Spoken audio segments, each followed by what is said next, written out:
What needs to happen before we know it is back in a bull season? That is an excellent question. It is a question that I will be making further videos to answer, but just to give you a short little summary, you need to understand that at the moment, most of the world is very overextended. What happened in Ukraine and overall in the entire market with inflation, with CPI, with a bunch of stuff, with the housing market about to crash, which I think it will crash because there are a lot of similarities between, this current market situation and the market situation back in 2008. People are starting to get laid off and this is going to get worse, but overall, the market situations will only improve for risk on assets as well as equity markets as well as just securities in general when the Federal Reserve, which is the central bank of the USA, starts to reverse their hawkish stance.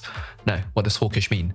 Hawkish simply means that they are combating inflation. They are putting all their efforts into combating inflation because inflation at the moment is at 40-year highs, and you guys are seeing that being reflected in a lot of the commodities such as coffee, wheat, crude oil and all that stuff. You're starting to see food and just everything, everyday items rise in price. And why is that? Because of a few reasons. Some of them could be supply chain issues. Some of them could be geopolitical issues, which I'm not going to talk much about on this stream because I don't want to get demonetized. Based on overall market conditions, the inflation is really, really high. And the other thing that you need to understand is that interest rates, for the better part of the last decade, since the 2008 financial crash, interest rates, which is defined as how expensive it is to borrow money, like when you buy a house, for example, the interest rate is going to determine how much you have to pay on your loan, like your monthly installments on the house, for example, and cars. And the reason I bring this up is because for the last 10 years, the Federal Reserve has been incredibly supportive of market growth. So they've made interest rates really low, which makes it really easy to borrow money. It makes it really cheap to borrow money. And because of that, the market has been inflated, essentially. And now they are taking the completely opposite stance, which is they are very hawkish at the moment, which means they want to take down inflation. And how do they do that? Well, they raise interest rates. They make it very hard to borrow money and they make it very expensive to borrow money. When that happens, you're generally not going to have a lot of money flowing into the, equity markets or like investment sort of markets like housing, like cars and, well, I wouldn't say cars, but housing and risk on assets such as crypto or the stock market or whatever.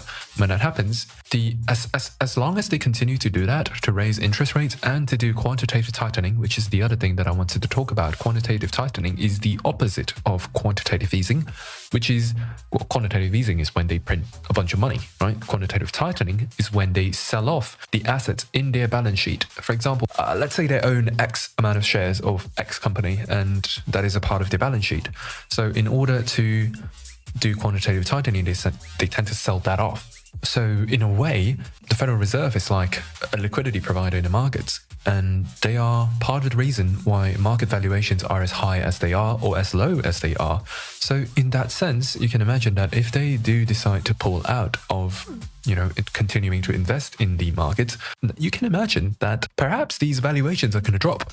And I'm not like, I forgot what's the website for it, but there was a website. Wait, let me see if I can find it. But they are pretty much committing to doing quantitative tightening for the next 6 months, I think. It is on their official website. Let me see if I can find article. But basically, it states that for the next 6 to 12 months, the Federal Reserve are going to be selling about $35 billion worth of assets out of their balance sheet for the next 6 to 12 months. And this amount is going to be increased month on month.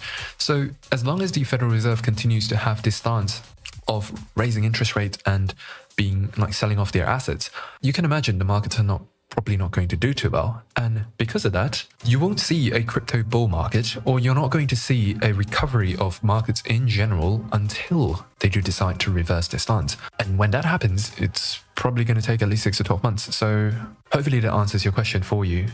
So by the time we get another quote-unquote bull market, other than taking a look at market structure and how that is shifting, the Federal Reserve is like one of the most important factors to a resurgence of a bull market. But it all adds up.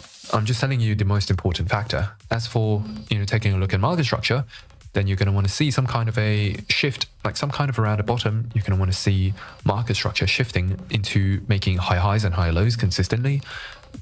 stuff like that, you know?